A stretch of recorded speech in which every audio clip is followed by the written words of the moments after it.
Didier Big, bonjour. Bonjour. Vous êtes donc sur le plateau de Publicime sur Alpi Pro et Digital Montagne, parce qu'il y a deux événements maintenant en un.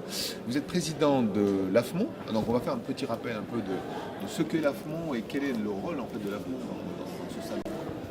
Alors, l'AFMON, Association des fournisseurs de la montagne, qui est une association qui a été créée en 2010 pour fédérer un petit peu les intérêts communs des fournisseurs de la montagne. Alors, ce n'est pas un syndicat professionnel, puisqu'on n'a pas de convention collective. Par contre, on a des problématiques communes, parce qu'on intervient sur le même terrain de jeu. Donc, l'objectif, c'est de se grouper tous pour défendre des problématiques communes. On n'est pas comme le cluster qui, lui, est un outil de promotion de ses adhérents. En fait, par des actions communes, chaque adhérent essaye de récupérer des contrats et de faire la promotion de sa propre boutique. Nous, on est vraiment sur des problématiques communes, alors qui peuvent être juridiques, fiscales, des partenariats comme celui qu'on peut avoir avec Alpi Pro, pour faire en sorte que les choses se déroulent de façon coordonnée et dans l'intérêt de tous et optimisée, puisqu'en fait, à l'origine, la création de la France, c'est justement sur l'organisation des salons et des rencontres organisées tout au long de l'année par différentes associations et différentes structures. Alors vous avez un rôle national, vous exportez aussi quelque part, parce que quand on parle du business de la montagne, c'est pas que la montagne française, c'est toute l'Europe, c'est même l'international. Oui, cependant, en ce qui concerne l'AFMON proprement dit, on a plutôt vocation à intervenir sur le terrain national par rapport à la réglementation française, par rapport au dispositif français. Alors ça inclut l'Andorre, puisque l'Andorre se rapproche beaucoup dans son système domesticable, mais on n'a pas vocation à aller sur l'international en tant que tel. Voilà. Par contre, à défendre, typiquement quand on défend la normalisation sur un certain nombre de nos adhérents, comme en ce moment on l'a sur les risques naturels, protection par pierre, etc., on défend les normes françaises par rapport aux sociétés concurrentes qui, elles, essaient d'orienter les normes dans le sens qui leur est favorable. Et nous, là-dessus, on vient faire contrepoids.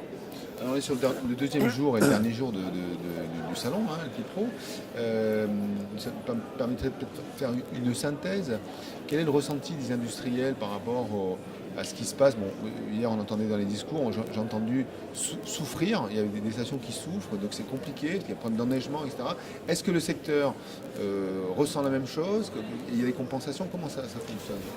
Alors effectivement, aujourd'hui le secteur ressent, mais à mon avis un petit peu à tort, c'est-à-dire qu'on se focalise sur notre marché national, sur des pénuries qu'on peut avoir de neige ou qu'on peut avoir eu en début de saison, et sur des secteurs localisés, puisqu'en fait on parle de l'Isère, Savoie, Haute-Savoie. Alors c'est vrai qu'une partie de nos collègues italiens ont aussi souffert du manque de neige.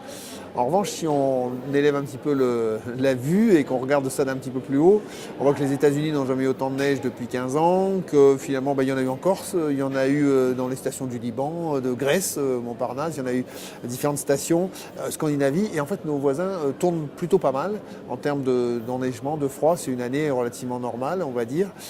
On ne va pas nier qu'il y a un réchauffement climatique, bien évidemment, mais ce que je veux dire, c'est que l'ampleur du phénomène qu'on a pu connaître est assez localisée sur la Savoie. Donc on essaie de dire non, c'est pas aujourd'hui qu'il n'y a plus de neige, et effectivement on a connu la malchance d'avoir 2-3 années ou 2 années et demie, on va dire, de difficultés, mais on l'a déjà connu par le passé, et la neige à Noël, on espère que ça revient dès l'année prochaine, mais on va dire que c'est évidemment, elle n'est pas disparue, loin de là.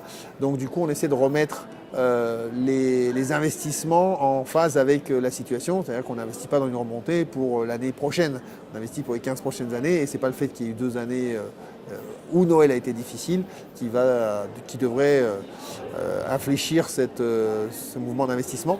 En revanche, c'est vrai qu'il faut réfléchir à diversifier un petit peu, trouver d'autres activités, trouver des relais également, et puis peut-être améliorer. Je parlais des fournisseurs de neige. Aujourd'hui, on fait de la neige à -3. Il faut peut-être arriver à faire à -2, parce qu'on va de plus en plus souvent effectivement se retrouver sur des températures limites pour la production de neige. Donc, On peut faire de la neige à +2. Après, c'est différent. On peut faire de la neige à +2, mais il faut arriver à la conserver. Voilà, donc il y a beaucoup d'études en cours sur ces sujets-là. Bon, cela dit, il n'y a pas de magie non plus.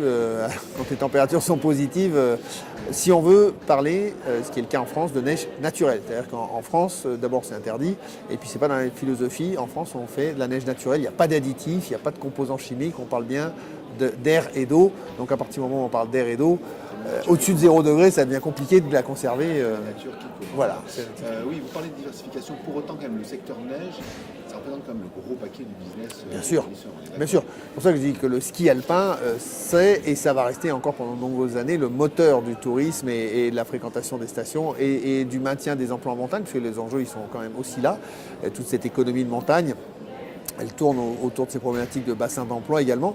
C'est pour ça qu'il y a un certain nombre de collectivités locales qui viennent soutenir les investissements, parce qu'il vaut mieux payer un peu d'argent pour soutenir de l'investissement qui font tourner. Vous savez, quand on dit qu'un euro dépensé sur un forfait, c'est 7 euros dépensés dans la région et dans le secteur. Donc il vaut mieux soutenir l'investissement que d'aller payer évidemment des indemnités de chômage, des choses comme ça. Donc je pense qu'il y a un certain nombre d'élus qui ont bien compris cette problématique et qu'il ne s'agit pas de faire n'importe quoi non plus. Je pense qu'il faut viser aujourd'hui la région Rhône-Alpes par exemple, et même PACA, à des aides à un certain nombre de stations. Je pense qu'en revanche, il faut effectivement faire preuve de discernement et faire ça intelligemment. On a deux salons, je disais en préambule, Aquipro et Digital Montagne. Est-ce que dans le Digital Montagne, on va avoir des gens qui vont rejoindre l'AFMON, des nouvelles sociétés avec une nouvelle offre sur diversification sur le numérique, sur le digital? Oui, alors c'est tout à fait possible, et puisque effectivement c'est aussi des gens qu'on va démarcher là-dessus à partir du moment où ils ont une spécificité montagne. Bon, l'intérêt de l'AFMON, effectivement, comme on représente un secteur en particulier, c'est d'avoir un peu de poids et d'avoir le plus d'adhérents possible. Hein. La cotisation était extrêmement minime, on a des frais financiers relativement réduits, mais on n'a pas de gros besoins, on est vraiment une structure, on fait des réunions quand il y a besoin de réunions, on n'a pas de commission qui se réunit systématiquement en fonction d'eux, voilà, quand il y a des sujets. Et on fait tout par mail, donc on est dans le digital, on ne fait rien par papier, on fait tout par mail. Et l'objectif c'est de l'efficacité, les adhérents sont tous des chefs d'entreprise, ils ont beaucoup d'autres choses à faire ailleurs, et donc du coup on peut... Très sollicité, j'ai l'entreprise en général. On est très sollicité, voilà. Alors donc effectivement le digital, on souhaite en compter, on en a déjà évidemment parmi nos membres, mais on peut l'élargir. Encore une fois, le digital, c'est l'avenir en ce sens que les jeunes qui sont la problématique actuelle de nos stations, c'est le renouvellement de la clientèle.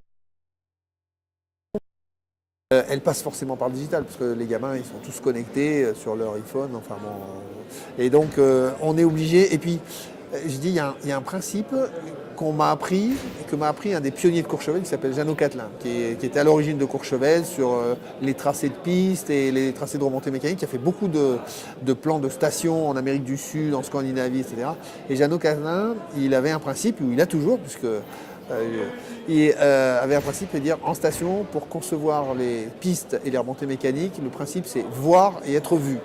Et il a toujours mis les remontées et positionné ses plans de piste de cette façon-là. Et je dirais qu'aujourd'hui c'est encore plus vrai, sauf c'est avec le digital. C'est que moi je fais des trucs avec mon téléphone, je veux voir des choses et je veux être vu, c'est-à-dire je me filme en train de faire un slalom, je me filme en train de faire ceci, cela, et j'envoie ça sur les réseaux. Et donc c'est encore plus vrai aujourd'hui et c'est rendu encore plus possible avec le digital. Donc on est vraiment sur des principes qui datent d'il y a 50 ans, qui étaient vrais sur la conception, et aujourd'hui on est toujours sur ce principe-là. Je vous remercie.